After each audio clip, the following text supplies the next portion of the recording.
No history of the modern world would be complete if it did not devote some attention to the Right Honourable Sir Winston Leonard Spencer Churchill.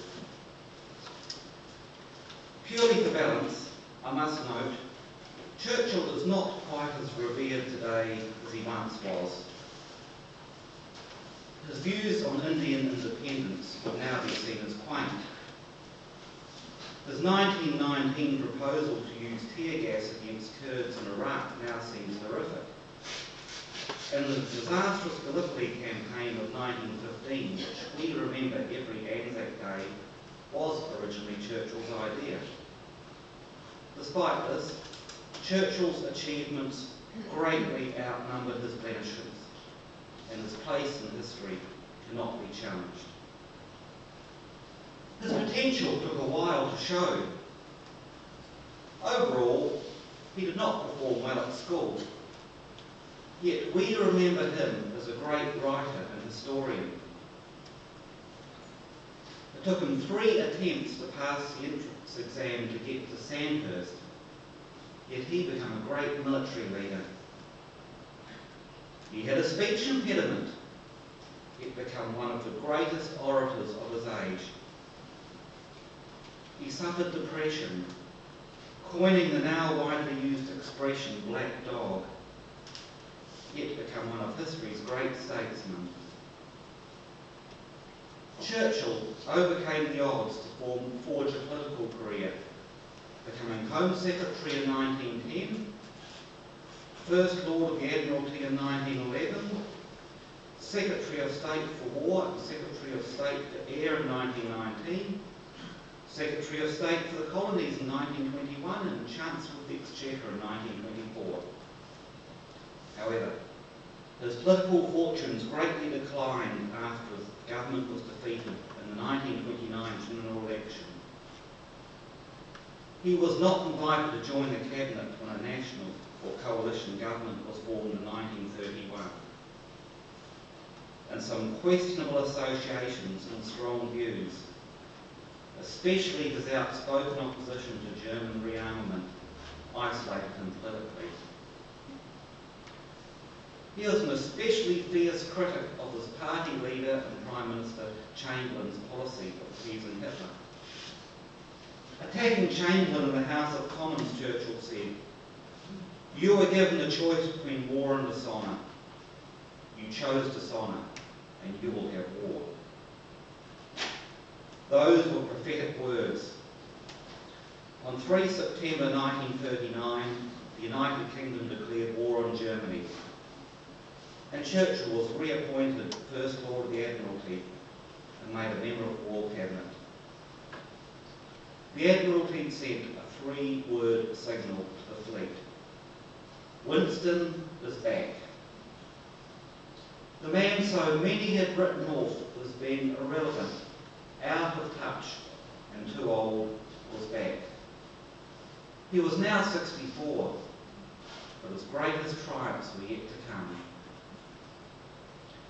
8 months later, when it had become clear Chamberlain lacked political support, Churchill became Prime Minister of an all-party government. He was Prime Minister until 1945, spent 6 years in opposition, and was Prime Minister again from 1951 to 1955. He died in 1965, and his state funeral saw one of the largest gatherings of world leaders ever seen. In 2002, a poll to find the 100 greatest Britons of all time voted him #1 on the list. Our reading from Psalm 118 includes arguably the single most prophetic verse from all the Psalms. The stone that the builders rejected has become the chief cornerstone. Jesus had directly quoted this verse to the chief priests and the scribes in the temple, whom by that stage were already plotting his death. They thought once he was dead he would be gone, but they couldn't have been more wrong. Jesus had previously spoken at least 3 times of dying and rising again on the third day. But not even his own disciples had quite grasped what this meant. When told Jesus was back, Thomas had difficulty accepting this. We are being unfair when we call him doubting Thomas. Faith allows us to ask questions. Otherwise it is not faith, but blind acceptance. Thomas soon did get to see the risen Jesus, and he acknowledged him as his Lord and his God. While Thomas and the other disciples actually saw Jesus, Jesus said, "We who have not seen him but come to believe are truly blessed." Just because we cannot see Jesus does not mean we cannot experience his presence. You will often hear it said, Christ's body is the church. This is no mere metaphor. He whom the chief priests and the scribes of the temple rejected became the church's one foundation. The church is his hands, feet and voice in the world today. It acts, walks and speaks in his name and shares his real presence in the sacrament of the Eucharist. Although the bread and wine remain bread and wine, they become for us the body and blood of Christ. We should therefore approach every Eucharist expecting a personal encounter with Christ. Just as Jesus was rejected in his day, we too must be prepared to stand firm to our faith and our calling, even in the face of rejection. Rejection can be an embittering experience, but Jesus faced it, experienced it, and overcame it. The stone that the builders rejected did indeed become the chief cornerstone.